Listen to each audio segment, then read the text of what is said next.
ఉరుమురిమి మంగళం మీద పడ్డం అంటే ఇదే. ఇప్పుడు అమెరికా ఇజ్రాయెల్ దాడులు చేస్తున్నాయి. ఇజ్రాయెల్కి అమెరికా చేతనైతే ఇరాన్ వెళ్ళి ఇజ్రాయెల్ మీద దాడి చేయాలి, చేస్తోంది. కానీ కేవలం 10% మాత్రమే సక్సెస్ అవుతుంది. అది 90% ఫెయిల్ అవుతుంది. ఇరాన్ని సర్వనాశనం చేయాలన్నది ఇజ్రాయెల్ ప్లాన్. దానికి సహకరిస్తోంది అమెరికా.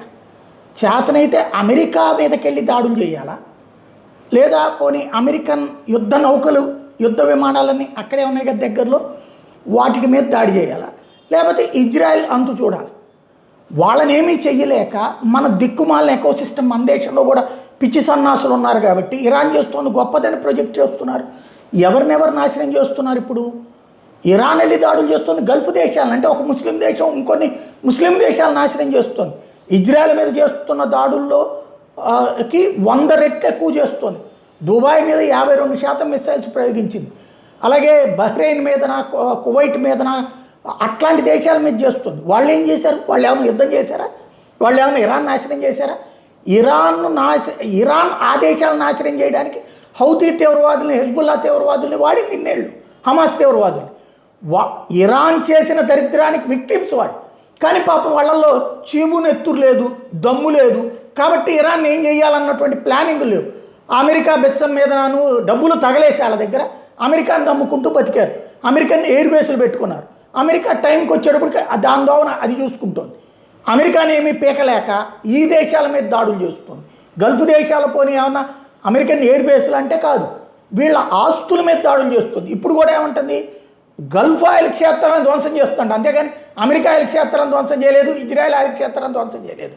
అంటే ఏం జరుగుతోంది? నన్ను ఎవడో కొడతాడు, నేను ఎవడో కొడతా, నేను విజయం సాధించానని చెప్పి నువ్వు చప్పట్లు కొట్టాను. కానీ ఇండియాలో ఉన్నటువంటి వాళ్ళందరూ, ప్రేమికులందరూ కూడా చప్పట్లు కొట్టేస్తున్నారు. ఇది ఎక్కడ దిక్కుమాలే ఎకోసిస్టమ్ అర్థం కాలేదు. ఇప్పుడు మనం పాకిస్తాన్ మన మీద దాడికి వస్తే మనం వెళ్ళి బంగ్లాదేశ్ని ఆఫ్ఘనిస్తాన్ని కొడితే ఎట్టుంటుంది? మనం అట్లా చేయమే, పాకిస్తాన్నే కొడతాం. సిగ్గు శరం లేని మన దేశంలో ఉన్నటువంటి ఎకోసిస్టమ్ ఇరాన్ ఏదో గొప్పగా ప్రొజెక్ట్ చేసుకొస్తుంది. కానీ వాడు ఇక్కడ పబ్లిసిటీ కోసం, వైరల్ పబ్లిసిటీ కోసం డ్రామా ఆడుతున్నాడు తప్పించి అసలు అంశాన్ని దాచేస్తున్నాడు. ఇజ్రాయెల్ని ఏం పీకలేకపోతున్నాడు, అమెరికాని ఏం పీకలేకపోతున్నాడు. ఇజ్రాయెల్ దగ్గర వాడి తీవ్రవాద సంస్థలు తెచ్చినాయి. అక్కడ హమాసు, హెజ్బుల్లా, హౌతీ ఇంతమంది ఉండి, లక్షల మంది సైన్యం ఉండి ఇజ్రాయెల్ ఈడ్చిపెడితే 10 కోట్ల జనాభా లేని దేశం అది, 2 కోట్ల జనాభా ఉండేటటువంటి దేశం. దాన్ని ఏం పీకలేక గల్ఫ్ దేశాల మీద పడి గల్ఫ్ దేశాల ఆస్తుల్ని నాశనం చేస్తా ఏది మానసిక సంతృప్తి పడుతుంది, శాడిస్టిక్ ప్లెజర్. ఏదో ఒకటి మా వాడు కొట్టేయాలబ్బా, నాశనం అయిపోవాలబ్బా అనేటటువంటి దిక్కుమాల ప్రెషర్ ఉన్న వాళ్ళని చేస్తుంది.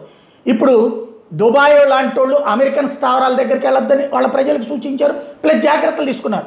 అమెరికన్ స్థావరాల లక్ష్యంగా దాడులు చేస్తామని ఇరాన్ చెప్తున్న తప్పులేదు. అక్కడ నుంచి యువతలకు కూడా వచ్చారు. ఇదే సందర్భంలో ఇవాళ కూడా మళ్ళీ గల్ఫ్ దేశాల మీదకి దాడులకు వెళ్ళింది. బహ్రెయిన్ మీద దాడులు చేసింది, దుబాయ్ మీద దాడులు చేసింది, ఖతార్ మీద దాడులు చేసింది. వరుస పెట్టి గల్ఫ్ దేశాల మీదనే విరుచుకుపడుతోంది ఇరాన్. మరి అది సమర్థత, అసమర్థత?